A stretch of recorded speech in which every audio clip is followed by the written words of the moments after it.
Hello everyone, welcome back to PG smart learning. पिछले lecture में हमने multi programming and multitasking operating system को detail में समझा था। उसमें हमने एक चीज समझी थी कि सीपीयू काफी सारे प्रोग्राम्स को एफिशिएंटली मैनेज कर सकता है, लेकिन एक क्वेश्चन यहाँ से ही शुरू होता है। अगर एक सीपीयू अच्छा परफॉर्म कर रहा है तो क्या दो सीपीयू उससे भी बेटर परफॉर्म करेंगे? और अगर एक ही कंप्यूटर को एक साथ काफी सारे यूजर यूज करना चाहे तो सबको इक्वल रिस्पॉन्स कैसे मिलेगा? ये दोनों क्वेश्चन काफी इंपॉर्टेंट है और इनके आंसर के लिए आज के लेक्चर में दो इंपॉर्टेंट कॉन्सेप्ट को समझेंगे, that is multi processing operating system and time sharing operating system. सबसे पहले ये समझते हैं मल्टी प्रोसेसिंग ऑपरेटिंग सिस्टम की हमें जरूरत क्यों पड़ी। एक सिंपल से एग्जांपल से समझते हैं। मान लीजिए आपके कॉलेज में सिर्फ एक ही टीचर है और उस टीचर को एक ही टाइम पे 10 क्लासरूम में पढ़ाना हो, क्या पॉसिबल है? बिल्कुल भी ये चीज पॉसिबल नहीं है। चाहे टीचर कितना भी एक्सपीरियंस हो, लेकिन वो एक टाइम पे सिर्फ एक ही क्लास में पढ़ा सकता है। सेम कंप्यूटर्स में भी यही प्रॉब्लम थी। जब हमने multi programming and multitasking operating system पढ़ा, उस टाइम हमें ऐसा लगता था कंप्यूटर एक टाइम पे काफी सारे काम कर रहा है, लेकिन एक्चुअल में एक टाइम पे कितनी प्रोसेसिंग हो रही थी? सिर्फ एक। और जब एप्लीकेशन हैवी होने लगी तो एक ही सीपीयू पे वर्कलोड भी बढ़ता गया।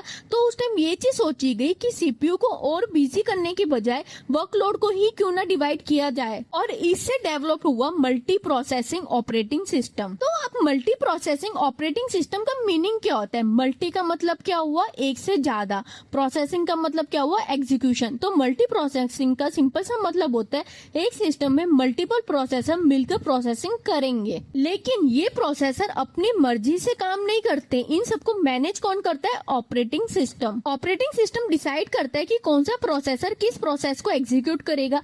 इससे बेसिकली क्या होगा? वर्कलोड डिवाइड होगा, और अगर वर्कलोड डिवाइड हो गया तो एग्जीक्यूशन स्पीड भी बढ़ जाएगी। ठीक है, इतना क्लियर है? अब समझते हैं characteristics of multi processing operating system. सबसे पहला कैरेक्टरिस्टिक्स होता है सिस्टम में एक प्रोसेसर नहीं होता, 2, 4 या उससे ज्यादा भी प्रोसेसर हो सकती है। सेकंड कैरेक्टरिस्टिक्स होती है प्रोसेसर एक टाइम पर अलग अलग प्रोसेसेस को एग्जीक्यूट कर सकती है। थर्ड इंपॉर्टेंट कैरेक्टरिस्टिक्स होती है जो ये हमारे पास प्रोसेसेस होते हैं, ये basically same main memory and same resources को यूज करते हैं। ठीक है, और अगर हमारे पास मल्टीपल प्रोसेसर है तो कौन सा प्रोसेसर किस प्रोसेस पे काम करेगा वो बेसिकली डिसाइड करेगा ऑपरेटिंग सिस्टम। और इस वजह से बेसिकली हमारी प्रोसेसिंग स्पीड भी इंक्रीज होती है, थ्रूपुट भी इंक्रीज होती है, और जो रिसोर्स का यूटिलाइजेशन होता है वो भी बेटर वे में हो जाता है। अब समझते हैं working of multi processing operating system. आपको एक डायग्राम दिख रहा होगा, पहले इस डायग्राम को अच्छे से समझते हैं। सेंटर में हमारे पास जो ब्लॉक होता है वो होता है हमारे पास मेन मेमोरी का, जिसमें हमारे पास बेसिकली ऑपरेटिंग सिस्टम्स होते हैं, प्रोग्राम्स होते हैं, और जो हमारा डेटा होगा वो इसके अंदर स्टोर होगा। और लेफ्ट साइड में आपको सीपीयू 1 दिख रहा होगा और राइट साइड में आपको सीपीयू 2 दिख रहा होगा। अब देख सकते हो कि दोनों प्रोसेसर मेन मेमोरी से कनेक्टेड है। इसका मतलब क्या हुआ? दोनों को अलग अलग मेमोरी की जरूरत नहीं है। अब सपोज करो यूजर ने दो हैवी एप्लीकेशन को ओपन करा, तो क्या होगा? ऑपरेटिंग सिस्टम पहले प्रोसेस को सीपीयू 1 को असाइन कर देगा और दूसरी प्रोसेस को सीपीयू 2 को असाइन कर देगा। तो बेसिकली इससे क्या होगा? दोनों सीपीयू सेम टाइम पे ऑपरेशन को परफॉर्म कर सकते हैं प्रोसेसेस पे।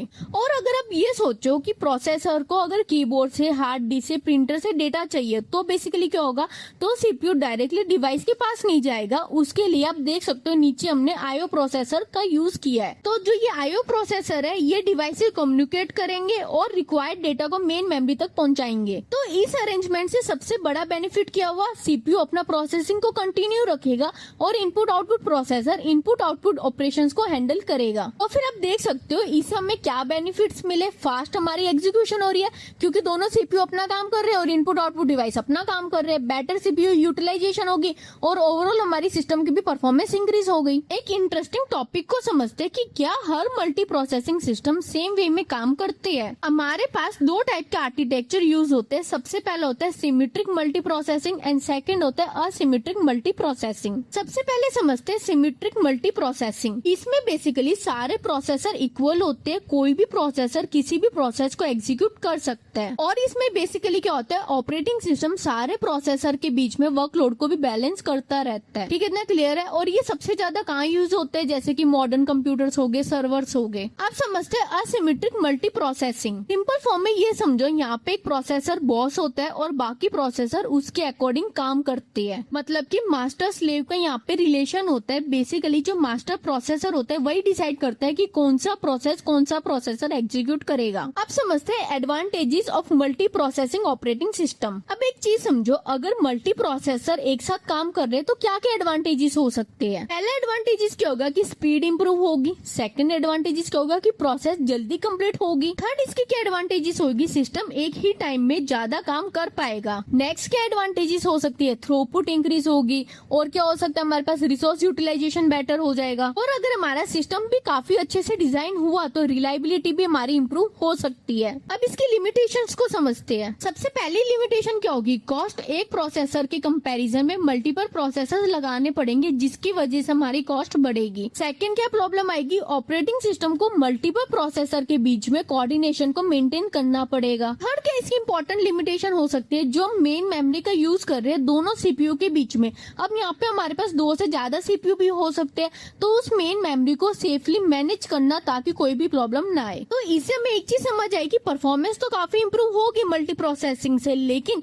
जो हमारा सिस्टम डिजाइन होता है वो कॉम्प्लिकेट हो गया, एडवांस लेवल का हो गया मल्टी प्रोसेसिंग ऑपरेटिंग सिस्टम में। आई होप आपको मल्टी प्रोसेसिंग ऑपरेटिंग सिस्टम बहुत अच्छे से क्लियर होगा। अब एक चीज समझो कि मल्टी प्रोसेसिंग ऑपरेटिंग सिस्टम किस प्रॉब्लम का सॉल्यूशन था, प्रोसेस को फास्ट बनाना। एक सीपीयू की जगह मल्टीपल सीपीयूज लगा दिए और वर्कलोड भी डिवाइड हो गया। लेकिन सपोज अगर मेरे पास एक ही पावरफुल कंप्यूटर है और उस कंप्यूटर को सपोज अगर 50 स्टूडेंट यूज करना चाहते हैं, अब मैं हर स्टूडेंट को अलग कंप्यूटर तो नहीं दे सकती, तो फिर क्या करेंगे, क्या एक स्टूडेंट अपना काम खत्म करेगा और उसके बाद दूसरा स्टूडेंट कंप्यूटर को यूज करेगा? और अगर हमने ऐसे करा तो स्टूडेंट को काफी देर तक वेट करना पड़ेगा। तो बेसिकली इस प्रॉब्लम का सॉल्यूशन क्या होता है हमारे पास, टाइम शेयरिंग ऑपरेटिंग सिस्टम। अब ये समझते हैं टाइम शेयरिंग ऑपरेटिंग सिस्टम का मतलब क्या होता है। टाइम शेयरिंग का सिंपल सा मतलब क्या हुआ, सीपीयू अपना टाइम को शेयर करेगा, लेकिन वो किसके साथ शेयर करेगा, डिफरेंट यूजर या डिफरेंट प्रोसेसेस के साथ। सपोज हमारे पास 3 यूजर है, user A, user B and user C. अब क्या होगा, सीपीयू पहले यूजर ए को थोड़ा टाइम देगा, फिर उसके बाद यूजर बी को, फिर उसके बाद यूजर सी को, फिर वापिस से यूजर ए पे आ जाएगा। ऐसे ही कंप्लीट लूप में चलता रहेगा। अब जो ये यूजर ए से यूजर बी पे सीपीयू जा रहा है, यूजर बी से यूजर सी पे सीपीयू जा रहा है, इसको बेसिकली हम क्या बोलते हैं, स्विचिंग। ये जो हमारे पास स्विचिंग होती है ये इतनी ज्यादा फास्ट होती है कि हमें ऐसा लगता है कि सारे यूजर एक साथ काम कर रहे हैं। ठीक है, इतना क्लियर है। रियलिटी में बेसिकली क्या होता है कि सीपीयू एक टाइम पे सिर्फ एक ही प्रोसेस को एग्जीक्यूट करता है, लेकिन स्विचिंग इतनी फास्ट होती है कि हमें ऐसा लगता है कि हर यूजर की प्रोसेस एक साथ एग्जीक्यूट हो रही है। ठीक है, इतना क्लियर है। तो टाइम शेयरिंग ऑपरेटिंग सिस्टम का ऑब्जेक्टिव क्या होता है कि हर यूजर को जल्दी से जल्दी रिस्पॉन्स देना और सीपीयू को सब यूजर के बीच में इक्वल टाइम के लिए शेयर करना। अब समझते हैं characteristics of time sharing operating system. सबसे पहला कैरेक्टरिस्टिक्स आता है ये मल्टीपल यूजर को सपोर्ट करता है, मतलब कि कंप्यूटर एक टाइम पे काफी सारे यूजर यूज कर सकते हैं। सेकंड एडवांटेजेस क्या होते हैं, सीपीयू अपना पूरा टाइम एक ही प्रोसेस को नहीं देता। बेसिकली क्या करेंगे, जो पूरा टाइम होगा उसको छोटे छोटे पार्ट में डिवाइड करेंगे और वो उस पार्ट के हिसाब से हर प्रोसेस को टाइम देगा। थर्ड इंपॉर्टेंट कैरेक्टरिस्टिक्स क्या आती है कि सीपीयू कंटिन्यूसली एक प्रोसेस से दूसरे प्रोसेस पे स्विच करता रहता है, और जो बेसिकली ये स्विचिंग होती है इसको हम क्या बोलते हैं, कॉन्टेक्स्ट स्विचिंग। ठीक है, आई होप आपको मीनिंग अच्छे से क्लियर होगा। अब समझते हैं working of time sharing operating system. Suppose हमारे पास 4 यूजर है और चारों यूजर ने सर्वर पर लॉग इन किया हुआ है, और ये अज्यूम करो कि चारों यूजर ने अपने अपने प्रोग्राम को रन कर दिया है। तो अब सीपीयू क्या करेगा, तो क्या पहले यूजर ए की प्रोसेस कंप्लीट एग्जीक्यूट होगी? बेसिकली नहीं। सपोज हम अज्यूम करके चलते हैं कि हर यूजर को जो सीपीयू मिलेगा उसका टाइम है 5 मिलीसेकंड का। तो अब होगा क्या, पहले 5 मिलीसेकंड के लिए सीपीयू मिलेगा यूजर ए को, यूजर ए की प्रोसेस को 5 मिलीसेकंड के लिए एग्जीक्यूट करेगा। अगर उस टाइम कंप्लीट होगी तो बहुत अच्छी बात है, वरना वो क्या करेगा, जितना उसने काम करा वो उस काम को सेव कर लेगा और वो प्रोसेस बेसिकली कहाँ जाके स्टोर हो जाएगी, रेडी क्यू में। फिर उसके बाद सीपीयू असाइन करा जाएगा यूजर बी को 5 मिलीसेकंड के लिए, फिर उसके बाद यूजर सी को, फिर उसके बाद यूजर डी को। ये साइकिल कंटिन्यूसली चलती रहेगी जब तक सारी प्रोसेस एग्जीक्यूट ना हो जाए, और इस प्रोसेस को हम बेसिकली क्या बोलते हैं, राउंड रॉबिन शेड्यूलिंग एल्गोरिथम। ये एल्गोरिथम आने वाली वीडियोस में हम डिटेल में समझेंगे। तो इसमें आप देख सकते हो हर यूजर को इक्वल टाइम के लिए सीपीयू असाइन किया गया है। आई होप आपको ये बहुत अच्छे से क्लियर होगा। अब समझते हैं advantages and disadvantages of time sharing operating system. सबसे पहला एडवांटेजेस आता है बेटर रिस्पॉन्स टाइम। अब बेटर कैसे होता है रिस्पॉन्स टाइम, सपोज करो अगर यूजर ए की पहले पूरी प्रोसेस एग्जीक्यूट हो रही है, फिर उसके बाद यूजर बी की प्रोसेस चल रही है, तो यूजर बी को बहुत ज्यादा वेट करना पड़ेगा। लेकिन यहाँ पे हम क्या कर रहे हैं, user A, user B, user सी और यूजर डी तीनों की प्रोसेस एक साथ एग्जीक्यूट हो रही है, तो उस वजह से उनको रिस्पॉन्स भी जल्दी मिल जाता है। सेकंड क्या इंपॉर्टेंट एडवांटेजेस आता है कि हर यूजर को फेयर चांस मिलता है अपने प्रोसेस को एग्जीक्यूट करने के लिए, किसी भी यूजर को दूसरे यूजर के लिए वेट नहीं करना पड़ता। थर्ड इसका बेनिफिट क्या होता है कि एक सिस्टम को मल्टीपल यूजर यूज कर सकते हैं सेम टाइम टाइम पे। अब इसके डिसएडवांटेजेस को समझते हैं। सबसे पहला डिसएडवांटेजेस आता है कॉन्टेक्स्ट स्विचिंग ओवरहेड का।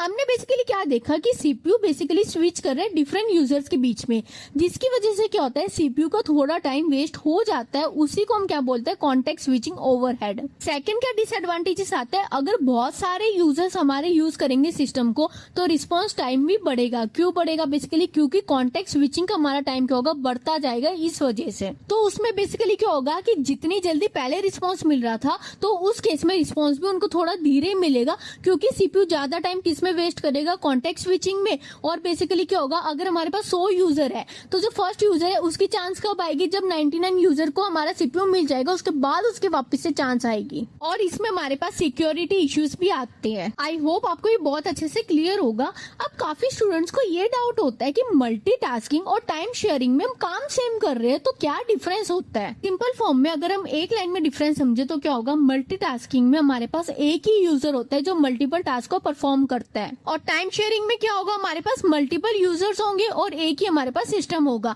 तो बेसिकली क्या होगा, मल्टीटास्किंग में एक यूजर होता है और टाइम शेयरिंग में मल्टीपल यूजर्स होती है। तो दोस्तों ये था आज का लेक्चर। आज के लेक्चर में हमने डिटेल में समझा मल्टी प्रोसेसिंग और टाइम शेयरिंग ऑपरेटिंग सिस्टम क्या होता है। Don't forget to like, share and subscribe to PG smart learning. मिलते हैं नेक्स्ट वीडियो में। बाय।